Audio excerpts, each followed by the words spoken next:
Phillip here again. Last time you guys see me, we were racing at Peevely. We ended up getting rained out. We finished our heat race. I finished 4th in the heat race, so put me starting 10th, which tonight at Peevely, we're going back to run double headers. I'll be starting 10th in the first feature, unless anybody that ran the first one doesn't show up. But pretty happy with the car. I put some work on it. Clean up this back to it. Right here in the back, we put some metal in to fill in where that hole was. It all rusted out, and they had some foam sprayed in there, but we also did the other side. So I gotta put a blue stripe down here just to make it a little different. We ended up going with a different offset wheel now. Get some Ford Ranger wheels to push the wheels out and get a little bit of track width out of it. So should handle a lot better tonight, I hope. New tires. See how it goes. So next video, I'll probably be talking to you guys while we're at the track. Also, a little update. You guys kept on saying I need some tear offs. I had tear offs the first video. I just forgot to put them on for hot laps. I should have. But instead of having to worry about that too much, we'll put some window mesh on there. James Borneo, round number 8. Also known for the third round car. It is the Pepsi Nationals. Guess what? And we got Pepsi in the outside of the street.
So guys, we just got done with hot laps.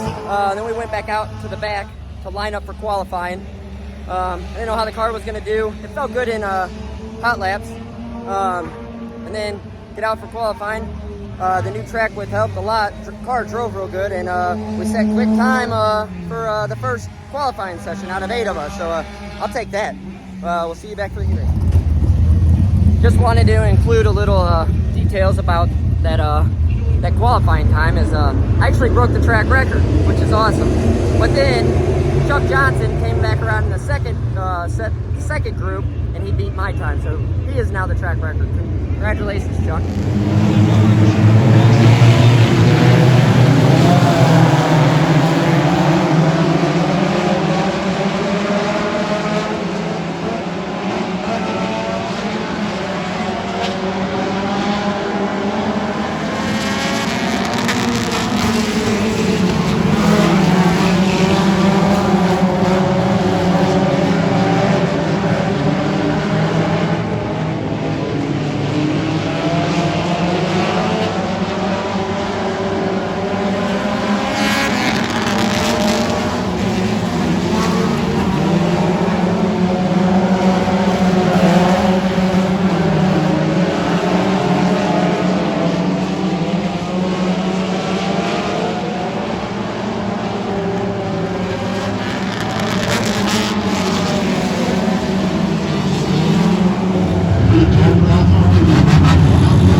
Alright guys, I can't tell you how excited I am about this car. We've been fighting this car all year for Travis. We still got issues with the car. This car could definitely get even better. But tonight, that's the best I've ever ran at Peevely. I don't know if you can hear me, they're still racing. Late models are out right now. I'm still kind of overwhelmed from that. When I started 9th, I believe, I took it up to 3rd. And I wasn't too far from the leaders. I had a little mess up. I tried to run high to see if I could get faster, but I moved back down to the bottom if I could catch them. Man, I'm so pumped right now. Thank you, Travis. Thank you to the FFR team for allowing me to do this. There's so much fun out here. Now, we start first heat, starting on the pole. We win that, we're going to be starting on the pole for tonight, the Pepsi Nationals. Stay tuned.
Well guys, I'm back again, and with that heat race, started up front and never looked back. Car's feeling good, like real good, so I'm pumped. I think overall out of the cars I was like 4th fastest. We pull in, and tonight, for being the Pepsi Nationals, they're doing a pill draw for top 4, and I end up drawing a 3, so kind of a bummer, but I start inside where the track is good on the 2nd roll, so we'll get out for the feature and see if we can't put it to the front. I'm gonna try my best, so just gonna step on that pedal and don't let off. I also want to get on here and apologize for the GoPro died, but it is charging, so this feature, the final feature, we'll have a GoPro in the car. See you guys out there.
started up front like I was supposed to.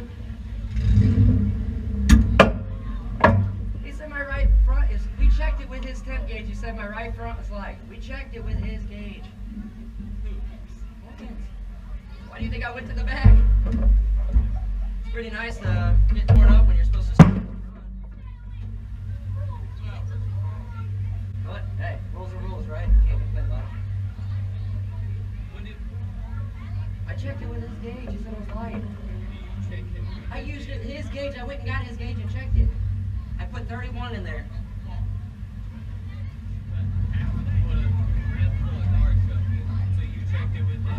Yeah, I checked it with Morgan's gauge. It was 31 psi. All right, dude.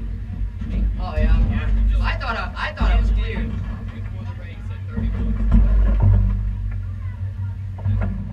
Surprised this turned into a 5-car crash here. Apparently my tire was light, but I used his gauge, put 31 because I didn't want to be light. I did 31. Joey Laws was there. So you were the only one that they checked on the track. No, they checked all the top four. Hey, it is what it is. It's rules. You can't. I mean, it is what it is. Now you gotta.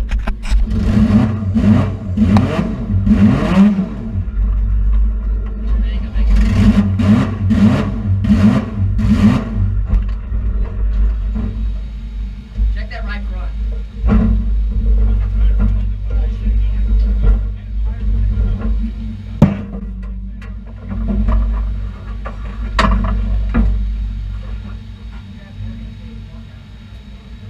It's got 30 pounds there.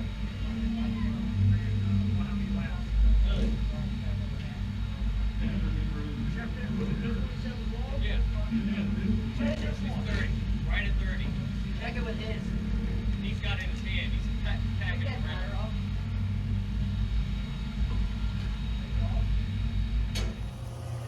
All right, guys. It's next day after the Pepsi Nationals. I was gonna get on here last night. The end of the night was a little overwhelming, and just kind of let it all sink in and kept myself calm. But that last feature, I gave you guys updates of all throughout the race. So I was pretty pumped up last night to go out there and do what I did. Felt good. Felt good. Then it come down to the feature.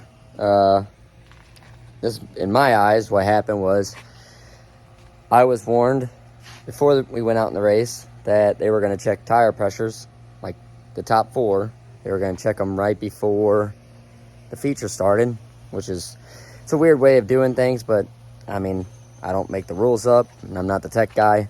But came out, they checked the front three guys, and then they came over to mine, checked the right front, and earlier on, we were joking about stuff, and like with stuff for like being illegal and getting DQ'd. We were kind of joking. So when he walked up to check stuff, I said, hey, I got helium in my tires, just joking around. I always joke with everyone. And checks the right front, and goes and checks the left front. And then as he's walking back, I said, am I DQ'd? Do I need to go in the back? Jokingly saying it, not knowing that like instantly that's what was going to be the case. He went back to the right front, or as he was leaving the left front, I said, thank you, like, thanks for checking it. And then walks back over the right front. I said that, and then he goes, hey, you're light. And I said, there's no way. I grabbed your gauge, the tech guy's gauge, checked him, and he said, no, it's 28.3, I believe he said. And from what I read, from what I checked earlier, it was 31. So I don't know if it lost 3 pounds of pressure or not. I didn't check. The only time I checked was after we pulled in, and my gauge was reading 30 exactly. So it did lose a pound of pressure, but I was also hit and pinned up against the wall. But it is what it is. So I stayed calm. I know a lot of people got heated about it. I just went by the rules. He said go to the back, so I went to the back and ended up trying to jump up through the field as quick as I could to get back to the front, and kind of just got underneath everybody and had nowhere to go. And then a wreck was happening, so I backed off. Luckily, I backed off enough to get the car, the front end down, which ended up getting underneath some people. So there's some car out here now. It's not good, but it is fixable. So I was kind of overwhelming, the whole situation and everything. But there's a car, radiator, of course, intake got pretty beat up there. It actually broke out. Motor mount, I have the motor mount right here. It's jammed in the belts. Luckily it didn't get in the frame horns. Should all be good. So it's fixable. So we'll get it fixed up and bring it out next year and run like we did last night. So just wanted to get on here and give you guys an update. Also, don't forget to like, comment, and subscribe, or else.